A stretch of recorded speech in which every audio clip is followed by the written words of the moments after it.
জয় মা বাংলা, জয় গুরুদেব, নমস্কার। অ্যাস্ট্রো বিআরএসে সকলকে স্বাগত জানাই। আশা করি সকলে ভালো আছেন। আজ আমার মান্থলি রাশিফল নিয়ে আলোচনা করবো এবং আজকে আলোচনা করবো 2024 সেপ্টেম্বর মাস কেমন যেতে চলেছে মিথুন রাশির জাতক বা জাতিকাদের সেই নিয়ে। শুরুতেই বলবো, এই আলোচনা আপনাদের জীবনে 40 থেকে 50 ভাগ ফলিত হবে। কেউ দয়া করে ভাববেন না এটা আপনাদের জীবনে 100% ফলিত হতে চলেছে। তার কারণ হচ্ছে বর্তমান গ্রহের স্থিতি অনুযায়ী যার ব্যক্তিগত লগ্নগোষ্ঠীর গ্রহের স্থিতির সঙ্গে যতটা বেশি ম্যাচ করবে তার সঙ্গে কিন্তু ততটাই বেশি ফলিত হবে। এবং এটি কারোর ব্যক্তিগত লগ্নগোষ্ঠী নিয়ে আলোচনা নয়, সেটা মাথায় রেখে দেখবেন। এর উদ্দেশ্য হচ্ছে যা কিছু ভালো রয়েছে তা দেখে যেন আরও ভালোভাবে প্ল্যান করতে পারেন এবং যা কিছু খারাপ রয়েছে তা দেখে যেন সতর্ক বা সাবধান হতে পারেন।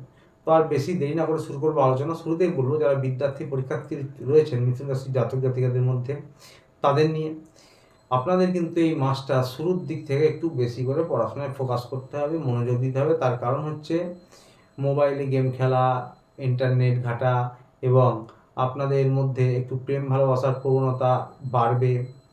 তো এই সব বিষয় নিয়ে কিন্তু মন অন্যদিকে যাওয়ার সম্ভাবনা রয়েছে, পড়াশোনায় মনোনিবেশ করার কিন্তু সম্ভাবনা কম রয়েছে। আপনাদের কিন্তু একটু বেশি মনোযোগী হতে হবে। 18 তারিখের পর থেকে কিন্তু সময়টা আপনাদের ভালো ইচ্ছা শক্তি বাড়বে এবং যা কিছু প্রচেষ্টা প্রয়াস করবেন তাতে সফলতা পাবেন। যারা উচ্চশিক্ষায় রয়েছেন, গবেষণামূলক পড়াশোনা করছেন এবং যারা তন্ত্রমন্ত্র জ্যোতিষ নিয়ে পড়াশোনা করছেন তাদের উদ্দেশ্য বলবো যে আপনারা একটু শুরুর দিকে মনোযোগী হন। তবে যারা জ্যোতিষ নিয়ে তন্ত্রমন্ত্র নিয়ে পড়াশোনা করছেন তাদের আধ্যাত্মিকতা বাড়বে। এবং যারা বাইরে যেতে চাচ্ছিলেন পড়াশোনার জন্য, বিদেশ বা দূরস্থান, তাদের জন্য কিন্তু চেষ্টা অনুযায়ী ভালো সফলতা পাবেন আপনারা। এবার বলবো যারা প্রেম ভালোবাসায় রয়েছেন, লাভ রিলেশনে, আপনাদের উদ্দেশ্যও একই কথা বলবো, কারণ 5 নম্বর হাউস থেকে কিন্তু প্রেম ভালোবাসা বিচার করা হয়, পড়াশোনা বিচার করা হয়।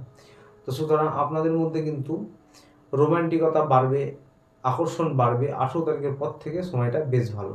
তার আগে কিন্তু ভুল বোঝাবুঝি হতে পারে, ইগোর সমস্যা হতে পারে, পুরনো কথা টেনে নিয়ে এসে বাদ বিতণ্ডা হতে পারে, এইগুলো হতে পারে। 18 তারিখের পর থেকে সময়টা ভালো এবং আপনাদের ঘোরাঘুরি হতে পারে, খাওয়া দাওয়া হতে পারে। আপনারা একে অপরকে তার আগে 18 তারিখের আগে পর্যন্ত মন থেকে খুশি করার চেষ্টা করুন, একে অপরকে সাহায্য করুন, একে অপরের বোঝাপড়া উন্নত করুন, তাহলে সমস্যা কম হবে। যারা হাজব্যান্ড ওয়াইফ রয়েছেন তাদের উদ্দেশ্যে বলবো, আপনাদের যে রাশি অধিপতি সে কিন্তু 12 নম্বর ঘরে গিয়ে বসেছে। তো সুতরাং 18 তারিখের পর থেকে যেহেতু শুক্রদেব নিজের সক্ষেত্রে আসবে, রোমান্টিকতা আকর্ষণ বৃদ্ধি পাবে। কিন্তু আপনাদের যেহেতু লগ্ন অধিপতি 12 নম্বর ঘরে রয়েছে, তো মুখের বাণী এবং ক্রোধের উপর নিয়ন্ত্রণ রাখবেন। ইগোর সমস্যা হবে, ভুল বোঝাবুঝি হতে পারে। আপনারা কিন্তু একে অপরের কথায় বিরক্তি প্রকাশ করতে পারেন 18 তারিখের আগে, বিশেষ করে সময়টা। এবং আপনারা খাওয়া নিয়ে কোনো ঝগড়া করতে পারেন, পুরনো কথা নিয়ে ঝগড়া করতে পারেন বা মতান্তর হতে পারে, খাওয়া বা খেতে খেতে ঝগড়া করার সম্ভাবনা রয়েছে, এই সমস্ত হতে পারে। তবে আপনারা একে অপরকে হেল্প করুন, একে অপরকে সাহায্য করুন। আপনাদের কিন্তু কর্মের জায়গাটা ভালো রয়েছে বা কর্মের জায়গায় কিছু সাকসেস পাবেন। কারো কারো ক্ষেত্রে দেরি হতে পারে। যারা হাজব্যান্ড ওয়াইফ উভয়ে কর্ম করেন, জব করেন, তাদের উদ্দেশ্যে বলবো যে আপনাদের কিন্তু কর্মের জায়গায় বেশ কিছুটা সাকসেস হতে পারে। তবে নিজেদের বোঝাপড়া উন্নত করুন, মুখের বাণী এবং ক্রোধের উপর নিয়ন্ত্রণ রাখুন। পরিবার নিয়ে মোটের উপর ভালোই যাবে। পরিবারে আনন্দ হুল্লোড় হতে পারে, পরিবারের স্থিতি আগের থেকে ভালো অনুভব হতে পারে। আপনাদের পরিবারের পরিবেশ, আপনাদের সংসারের পরিবেশ আগের থেকে আপনাদের কাছে মনোরম হতে পারে। আনন্দ হুল্লোড় হতে পারে, ঘোরাফেরা হতে পারে, আপনারা কোথাও ট্রাভেল করতে পারেন এবং পরিবারের বড় সদস্য যারা রয়েছে তাদের সঙ্গে মুখের বাণী ক্রোধের উপর নিয়ন্ত্রণ রাখুন। পিতার স্বাস্থ্যের হয়তো অবনতি বা কাজের জায়গায় কোনো সমস্যা হয়েছিল আগে, 16 তারিখের পর থেকে সেই জায়গাটা একটু বেটার হবে। এবার বলবো যারা ব্যবসা বাণিজ্য করছেন, যারা সরকারি বেসরকারি চাকরি করছেন, তাদের উদ্দেশ্যে ব্যবসা বাণিজ্য যারা করছেন তাদেরকে বলবো যেমন ব্যবসা চলছে সেরকম চলতে থাকবে এবং অর্থনৈতিক পরিকাঠামো একই রকম থাকবে। আপনাদের সময়টা 23 তারিখ থেকে ভালো আসবে এবং আপনারা কিন্তু গোটা মাস জুড়ে কিছু কেনাকাটি করতে পারেন বা কোনো ইনভেস্টমেন্ট করতে পারেন, ঘর বাড়ি জমি, নতুন কোনো ব্যবসা, পার্টনারশিপে কোনো ব্যবসা করতে পারেন। তবে পার্টনারশিপে ব্যবসা করলে কিন্তু একটা বিষয় মাথায় রাখতে হবে, খুব সচেতন বা সাবধান হয়ে করতে হবে এই মাসে। কারণ হঠকারী সিদ্ধান্ত নিলে কিন্তু সমস্যা হতে পারে, সেই বিষয়টি খেয়াল রাখবেন। তাছাড়া অর্থনৈতিক পরিকাঠামো যেমন ছিল সেরকম থাকবে। 23 তারিখের পর থেকে সময়টা ভালো। যে কোনো পেশায় বলবো, আপনারা যারা ব্যবসায়ী রয়েছেন, যে কোনো পেশা, কলকারখানা বা ইঞ্জিনিয়ারিং, যারা বেসরকারি চাকরি করেন বা সরকারি চাকরি করেন এবং যারা রাজনৈতিক ফিল্ডে রয়েছেন, সকলের উদ্দেশ্যে বলবো আপনারা পরিশ্রম মতন কিন্তু ভালো ফলাফল পাবেন, সাকসেস পাবেন। আপনাদের ভাগ্য সাথ দেবে। আপনাদের কর্মস্থানে কিন্তু রাহু রয়েছে এবং ভাগ্যস্থানে শনিদেব রয়েছে। এবার ভাগ্যস্থানে শনিদেব রয়েছে, বকরি রয়েছে, শনিদেবের প্রভাব বেড়ে যাবে। সুতরাং ভাগ্যের সাথ পাবেন। শনিদেব কিন্তু আপনাদের ভালো ফলাফল দিতে চলেছেন, বকরি গ্রহের প্রভাব বেড়ে যায়, তাই আপনাদের কিন্তু শনিদেবের প্রভাবশালী ফলাফল পাবেন এবং ভালো পাবেন। তার কারণ হচ্ছে শনিদেব স্বক্ষেত্রে রয়েছে। যা প্রচেষ্টা প্রয়াস করবেন তাতে সফলতা পাবেন। তবে শনিদেব বকরি রয়েছেন কিন্তু অনেক সময় ধরে থাকবেন। তো এই মাসে শুধু এই আলোচনা, যার জন্য বলছি কারো কারো ক্ষেত্রে কিন্তু একটু দেরি হতে পারে, ডিলে হতে পারে।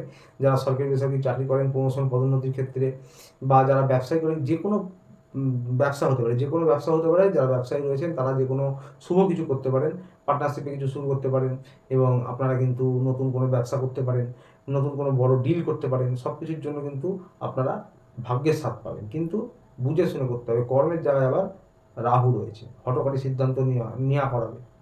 কর্ম পরিবর্তন হতে পারে, যারা সরকারি বেসরকারি চাকরি করছেন বা বিশেষ করে বেসরকারি জব করছেন যারা, কর্ম পরিবর্তন হতে পারে। তবে যারা পুরনো সময় ধরে চেষ্টা করছিলেন দূরস্থানে যাওয়ার, কর্ম পরিবর্তন করার বা বিদেশজনিত কোনো সফলতা পাচ্ছিলেন না চেষ্টা করে, সেই সমস্ত বিষয়গুলি কিন্তু ভালোভাবে মিটতে পারে এই মাসে, বা কারো কারো ক্ষেত্রে এর পরের মাসেও মিটতে পারে। এই যে বললাম শনিদেব বকরি রয়েছেন, নভেম্বর পর্যন্ত থাকবেন। তো সুতরাং এটি শুধু এই সেপ্টেম্বর মাসের আলোচনা। তো যাই হোক, সরকারি বেসরকারি সব ক্ষেত্রেই বলবো আপনারা কর্ম অনুযায়ী ভালো ফলাফল পাবেন। কর্মের দ্বারা কিন্তু আপনারা ভাগ্যের উন্নতি করতে পারবেন। তার কারণ হচ্ছে ভাগ্যস্থানে শনিদেব রয়েছে। তবে কর্মস্থানে কিন্তু হঠকারী সিদ্ধান্ত নেবেন না, এই বিষয়টি খেয়াল রাখতে হবে। হুটহাট সিদ্ধান্ত নেওয়ার সম্ভাবনা হতেই পারে, রাহু রয়েছে। রাহু মানেই চঞ্চল অস্থির, এটা খেয়াল রাখতে হবে।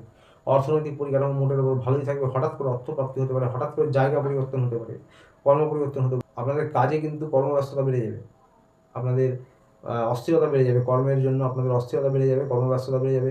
বাড়ির থেকে দূরস্থানে গিয়ে কোনো কাজ করতে পারেন, নতুন কোনো নব কর্মপ্রাপ্তি হতে পারে, যেটা কিনা একটু দূরস্থানে, এই সমস্তগুলো হতে পারে। বন্ধুরা, এবার স্বাস্থ্য নিয়ে বলবো। স্বাস্থ্য নিয়ে মিশ্র ফলাফল পেতে চলেছেন। তার কারণ হচ্ছে আপনাদের কিন্তু অষ্টম হাউসে দেবগুরু বৃহস্পতির দৃষ্টি রয়েছে। দেবগুরু বৃহস্পতির দৃষ্টিতে অমৃত রয়েছে। আবার কিন্তু অষ্টম হাউসে বকরি শনিও প্রভাব দেবেন, যদিও বকরি শনি কিন্তু নিজের স্বক্ষেত্রে রয়েছেন বকরি, এবং প্রভাবও দেবেন কিন্তু স্বক্ষেত্রে, অর্থাৎ কুম্ভতে বকরি রয়েছেন, মকরেও তার প্রভাব দেবেন। তো সুতরাং খারাপ বলা যাচ্ছে না, তবুও যা কিছু সমস্যা হবে সেগুলো টুকটাক হবে, এবং সেগুলো হচ্ছে যেমন ধরুন স্কিনের সমস্যা হতে পারে, বদহজম হতে পারে, পেটজনিত, স্টমাকজনিত, লিভারজনিত যে কোনো পেটজনিত সমস্যা হতে পারে ছোটোখাটো, এবং বুকজনিত কফ বা বুক রিলেটেড কোনো সমস্যা হতে পারে, হরমোনাল কোনো সমস্যা হতে পারে, স্কিনের সমস্যা, ইনফেকশন, অ্যালার্জি এসব হতে পারে। কোমরের নিচের অংশে হাড়ে গাঁটে ব্যথা হতে পারে, পায়ে কোমরের নিচের অংশে হঠাৎ চোট লাগতে পারে, মাথায় চোট আঘাত ছোটোখাটো লাগতে পারে। গাড়ি ঘোড়া ট্রাভেলিং করলে সাবধানে করবেন। কিন্তু যারা 12 মাস কোনো পুরোনো সমস্যায় ভোগেন, বিশেষ করে বুকজনিত, তারা কিন্তু সাবধানে থাকবেন, ডাক্তারের পরামর্শ মেনে চলুন, হাঁটাহাঁটি যোগব্যায়াম করতে পারেন।